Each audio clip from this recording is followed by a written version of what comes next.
আসসালামু আলাইকুম। সবাইকে স্বাগত জানাচ্ছি আমি নাইম ফাথম মুবিন। শুরুতে সংবাদ শিরোনাম।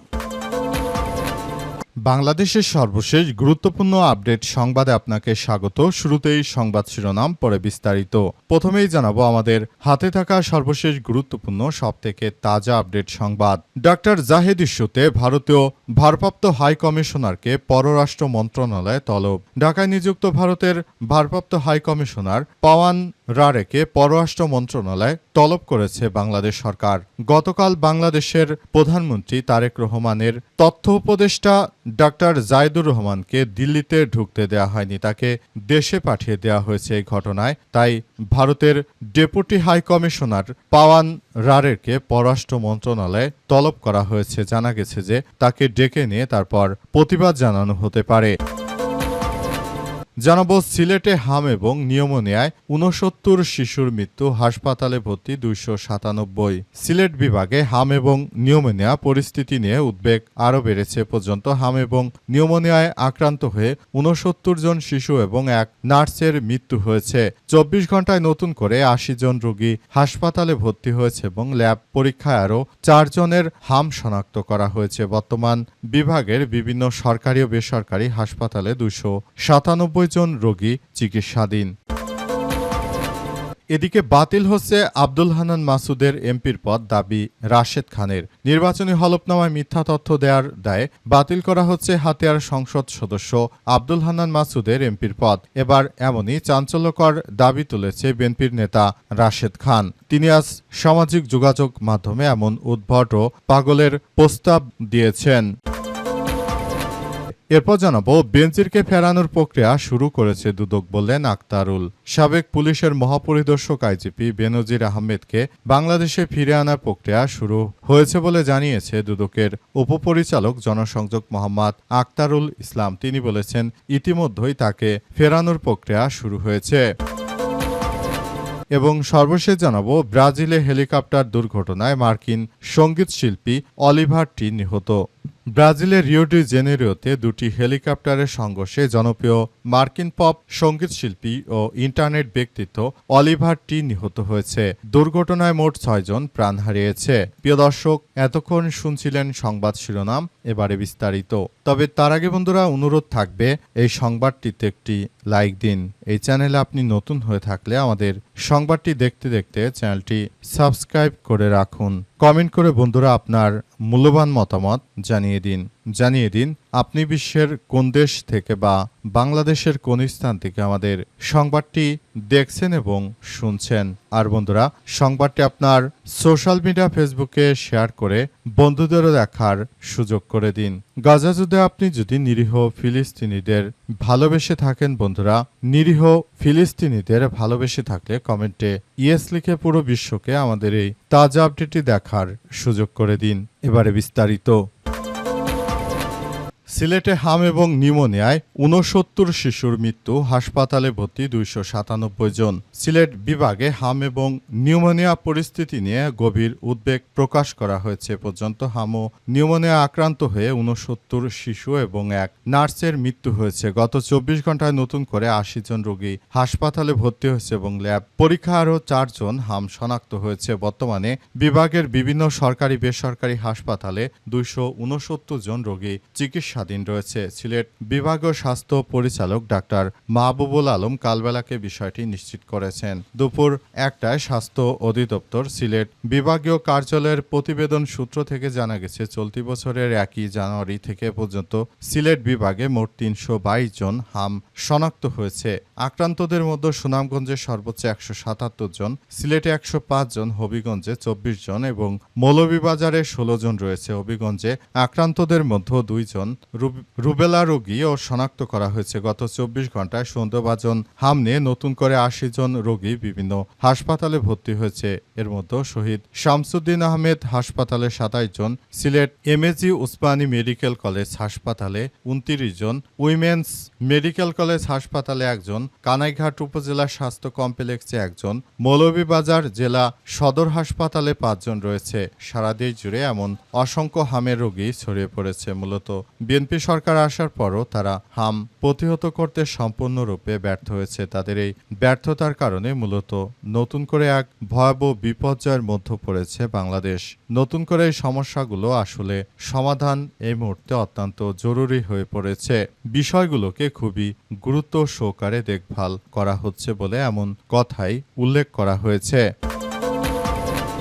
বাতিল হচ্ছে হান্নান মাসুদের এমপি পদ, দাবি রাশেদ খানের। হলফনামায় মিথ্যা তথ্য দেওয়ার অপরাধে বাতিল করা হচ্ছে আব্দুল হান্নান মাসুদের এমপির পদ। সম্প্রতি একটি টেলিভিশন টকশোতে অংশ নিয়ে হলফনামায় অসত্য তথ্য উল্লেখ করার বিষয়টি স্বীকার করেছে হাতিয়ার এমপি আব্দুল হান্নান মাসুদ। ভবিষ্যতে ব্যবসা বাণিজ্য আয়কর রিটার্ন দিতে সুবিধা হবে বলে অসত্য তথ্যের ভিত্তিতে হলফনামায় হান্নান মাসুদকে তার আইনজীবী করার পরামর্শ দিয়েছেন বলে মাসুদ জানিয়েছে। যদিও তিনি দাবি করেছেন তার স্থাবর সম্পদ নাই, তার মানে তার হলফনামায় দেওয়া তথ্য সম্পূর্ণ মিথ্যা। হলফনামায় মিথ্যা তথ্যের বিষয়ে 11 আগস্ট 2025 তারিখে নির্বাচন কমিশন আবুল ফজল সানাউল্লাহ সাংবাদিকদের বলেন, কোনো প্রার্থী হলফনামায় মিথ্যা তথ্য দিলে ভোটের পরেও তদন্ত করবে নির্বাচন কমিশন। এক্ষেত্রে সত্যতা মিললে বাতিল হবে প্রার্থিতা, চলে যাবে সংসদ সদস্য বা এমপির পদ। এটি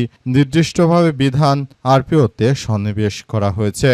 আমি হান্নান মাসুদের অতীতে যেসব তথ্য দিয়েছি সব নাকি মিথ্যা, তা হান্নান মাসুদের হলফনামায় দেওয়া তথ্য বিশ্লেষণ করে জানা যাবে। তিনি হলফনামায় মিথ্যা তথ্য দিয়েছেন বলে এমন কথা বলছে রাশেদ খান। অথচ রাশেদ খান একবারও বলছে না যে বিএনপির ধর্মমন্ত্রী যে 2200 কোটি টাকা তিনি ব্যাংক থেকে নিয়ে তারপর আর ফেরত দেননি, এসব কথা কখনো বলছে না এই দালালগুলো শুধুমাত্র এনসিপির নেতাদের বিরুদ্ধে নানাবিধ লেখালেখি করে। তাছাড়া বিএনপির নেতাদের দুর্নীতি সম্পর্কে লেখার কোনো মুরদ নেই। ডক্টর জাহেদ ইস্যুতে ভারতীয় ভারপ্রাপ্ত হাই কমিশনারকে পররাষ্ট্র মন্ত্রণালয়ে তলব। ঢাকায় নিযুক্ত ভারতের হাই কমিশনার বা ডেপুটি কমিশনার পাওয়ান রারেকে পররাষ্ট্র মন্ত্রণালয়ে তলব করেছে বাংলাদেশ সরকার। পররাষ্ট্র মন্ত্রণালয়ের নির্বাচক সূত্র কালবেলাকে এই তথ্য নিশ্চিত করেছেন। সূত্র জানায় যে প্রধানমন্ত্রী তারেক রহমানের উপদেষ্টা ডক্টর জাহিদুর রহমান দিল্লির ইন্দিরা গান্ধী আন্তর্জাতিক বিমানবন্দরে প্রবেশে বাধার ঘটনায় এই তলব করা হয়েছে। পররাষ্ট্র মন্ত্রণালয়ের সূত্রগুলো বলছে যে ভারতের ভারপ্রাপ্ত হাই কমিশনারকে ডেকে নিয়ে বাংলাদেশ গভীর উদ্বেগ ও প্রতিবাদ জানাতে পারে। উল্লেখ্য 14 জুন সন্ধ্যায় জাহিদুর রহমান দিল্লিতে অনুষ্ঠিত একটি আন্তর্জাতিক বৈঠকে যোগ দিতে গিয়েছিলেন। তবে ইমিগ্রেশন জটিলতার কারণে দিল্লিতে ঢুকতে দেওয়া হয়নি তাকে। পরে প্রধানমন্ত্রীর উপদেষ্টা দিল্লিতে না গিয়ে কলম্বো হয়ে ঢাকায় ফিরেছেন। তিনি কূটনৈতিক পাসপোর্টে ভ্রমণ করেননি বলে জানা গেছে। তবে তাকে কি কারণে ঢুকতে দেওয়া হয়নি, কারণ হয়তো তাকে জঙ্গিবাদ বা মৌলবাদ ট্যাগ দিতে পারে, কারণ জাহেদের চেহারা ছবিতে অনেকটা এই মৌলবাদের স্পষ্ট ভাব দেখতে পারে ভারতীয়রা। সুতরাং এই ব্যাপারে হয়তো জায়েদকে ঢুকতে নাও দেয়া হতে পারে, এমন কথাও অনেকে বলাবলি করতে শুরু করেছে। মূলত এই বিষয়গুলো আসলে সবার জন্য একরকম পরিস্থিতি, থমথমে অবস্থা বিরাজ করছে। দেখা যাক শেষ পর্যন্ত মূল বিষয়গুলো কোন দিকে যায় এবং এটি নিয়ে শেষ পর্যন্ত কি হয়, সেটি আসলে এই মুহূর্তে সবার জন্য দেখা অত্যন্ত গুরুত্বপূর্ণ একটি বিষয়।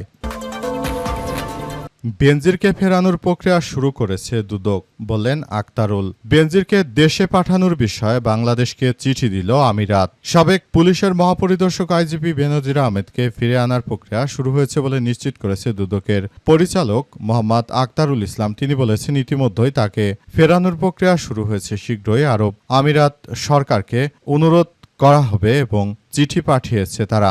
দুদকের উপপরিচালক জনসংযোগ মোহাম্মদ আক্তারুল ইসলাম কালবেলাকে তথ্য নিশ্চিত করেছেন। জানা গেছে শেখ হাসিনার সময় এমন কোনো অপরাধ নেই যাই বেনজির করেনি।